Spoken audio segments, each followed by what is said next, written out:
Hey guys, welcome back to REDDOG.TV. This is Sting Red Dog here. Today we have an interview with none other than Archaea.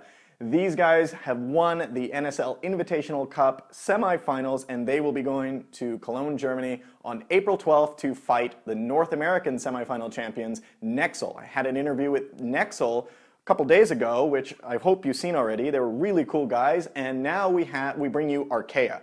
Archaea was pretty fun to chat to. They had some really good strategy talk, and just talking about matches in the NSL Invitational Cup was a lot of fun. So without further ado, here is the interview with Archaea. This is part one of the interview. Part two will be released in about a day or so. So enjoy.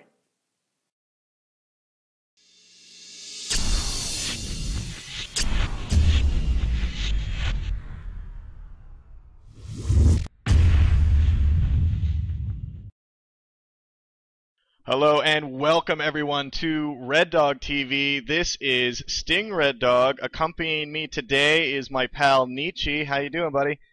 I'm doing awesome. What's going on, man? Good, good, good. Well, you know what? Today we have a special treat for everyone here. I have with us two members of Archaea, the team that won the semifinals, the Invitational Cup semifinals for the NSL, and going to Germany on April 12th.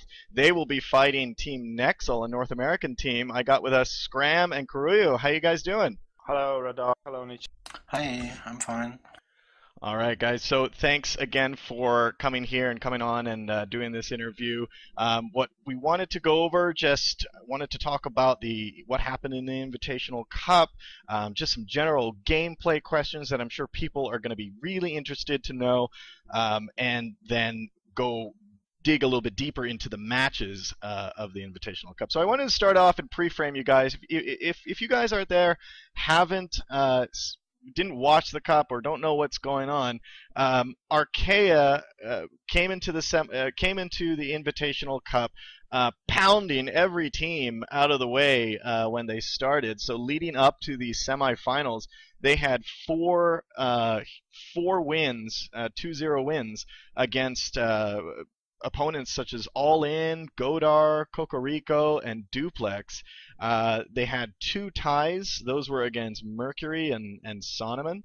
And then obviously they went into the semifinals against Godar. So guys, you had a great streak right when you started. How did you feel when the cup was starting and you guys were just knocking these teams left and right? Well, we moved into the tournament pretty confident. We should be able to take this. But then we get into the semifinals and tied, which actually made me nervous. Yeah, and you know what? We'll talk about that later. But I do have a clip of your first tie-up 1-1 against Mercury. They were your fifth opponent going into the Invitational Cup, and that was a very interesting match. I actually casted that match, and I don't know if you heard it, but I had a little minor freak out towards the end there that you probably had to shut down your speakers. we watched it afterwards, all of us, and watching you be so happy, it kind of took the loss away from us, or its tie away from us. It was like we were all smiling, like, oh my God, this guy is so seems so happy. So we could say to ourselves, we did it for him. That's it. You tied up for Red Dog. That's good. Yeah. All right. Yeah, Carullo. It's kind of a thing everybody was waiting for, so we are glad we could deliver. Yeah, definitely. Yeah, that was actually our first lost round for several months, even. Yeah, so I'm sure that was really interesting. I can't wait till we get to that part because there's been a lot of submitted questions on the point that I'm probably going to play. Yeah. So, all right. So moving on before we get to that. So great start there. I mean, you had two ties. Obviously, we just talked about Mercury. You had a tie against Sonneman as well. They were your sixth opponent. So, after coming off all these wins, and then obviously all the wins before that, when you hit these ties, to kind of just go over it now, when you hit these ties, what does that do to a team that is just so used to winning? When we lost that round against Mercury, I just quit TeamSpeak actually. I went out for a walk. You need to go for a walk, smoke a cigarette, huh? Walk it off. Yeah, yeah. I had to walk like an hour just to be calm again. I was so angry actually. I hate losing, man. I really hate losing.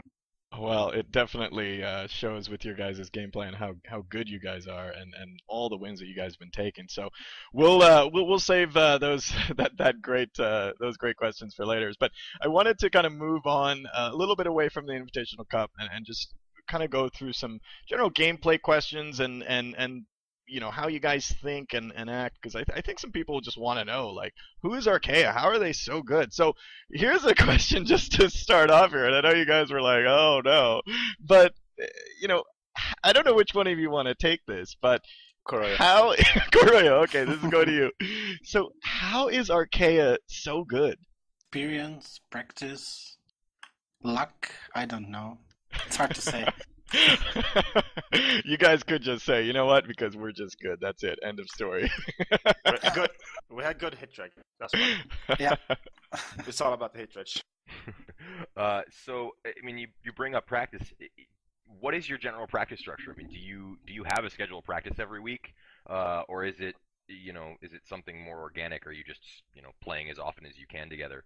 It's more the later one. It's not. We don't have fixed training days or something like that. We just ask around for BCW and schedule for the days. Sometimes a few days in advance. But it also depends if there is some tournament coming up or any important games. So we have times where we don't play that much. So it's not a daily thing. Sometimes we have only 1 or 2 games a week. Sometimes we have 6 a week or more.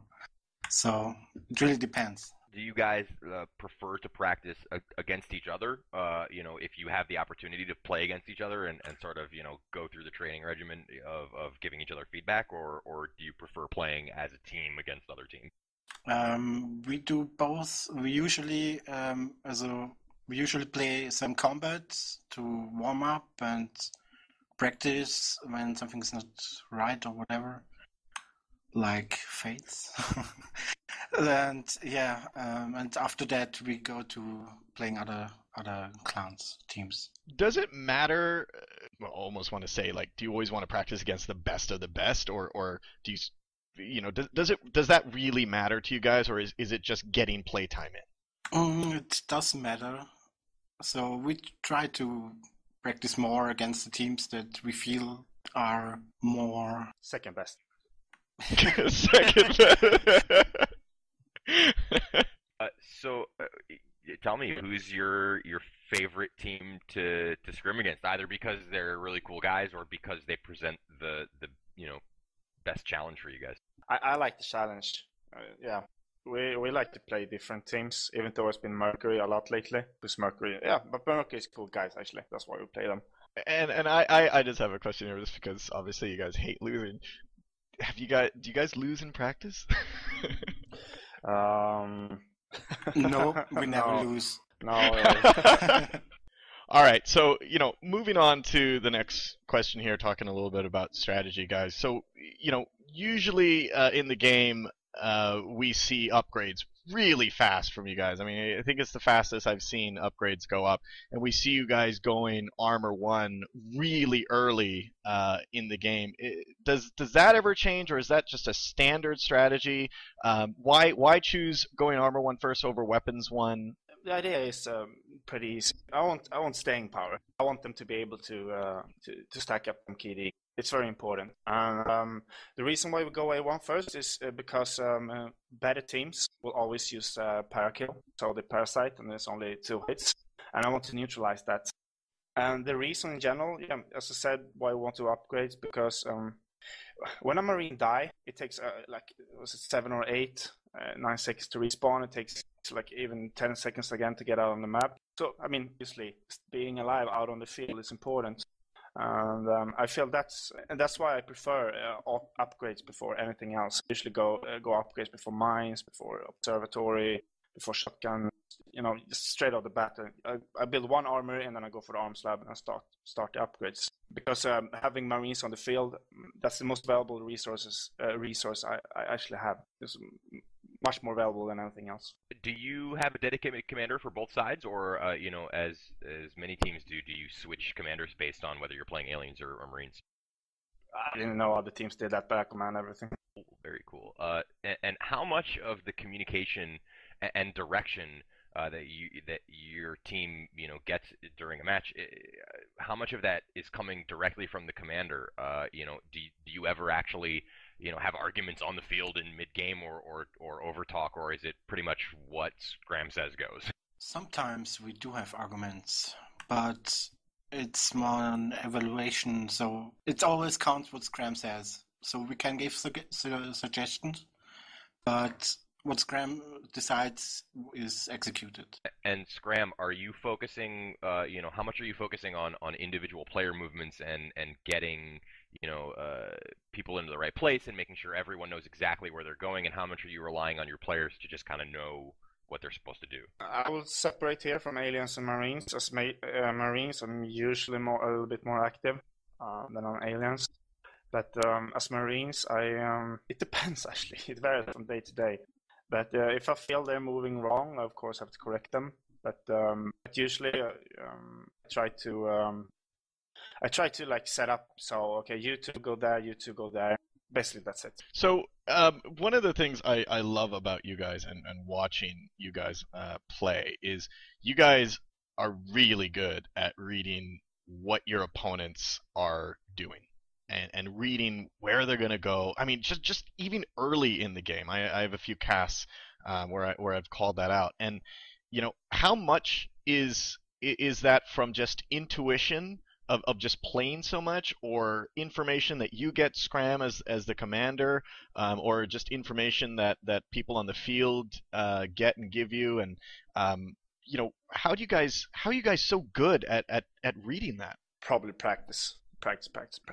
Yeah, experience. Yeah, experience. We know when you played so many games as we have, you start to like see the patterns. Okay, they're doing this now, so we need to do this to counter it. So I would say just keep practicing, and eventually it'll come. And yeah, the calls are from both. It's relatively equal. So Marines say what they see, what they hear. So the commander, if he doesn't see it, also knows that, and everybody else knows that. So we can decide what to do and react. But most of it, you don't really need that much communication if you have enough experience. All right, and Scram, I got a two-parter for you.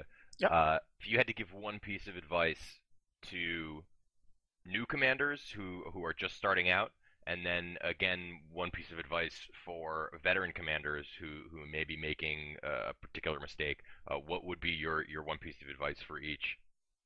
You should be able to, at any point when you press the C or whatever you have the map, be able to visualize where are all my 5 Marines.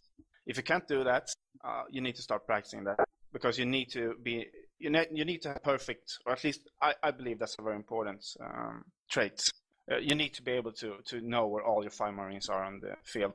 And same as when you're alien, you need to know, like, okay, I have 2 on the north side, 2 on this, 1 on the south side, one biting rest node, and 1 camping some other place. You need to know like those things. And for more veteran commanders, what I usually see when I look at other teams is like sometimes I feel they're not doing things that seems to align with their current strategy. Like if you put a face kit somewhere, I mean, what's the end goal with that, etc. If you go for upgrades, how does that turn into the mid game? What are your mid game strategy? If you go for early upgrades, or if you go for the early face gate, how are you going to counter the fade and stuff like that? And I usually see teams like not having a good general thought of how the game is going to progress from the first minute to minute 25. All of that you need to know through all stages of the game. Very, very good. And I mean, really to add on to that, it's having that forward thinking, of what's the ultimate plan all the way to the end game, and that's something that whenever we see you guys play, it just shows in your play that you guys always have.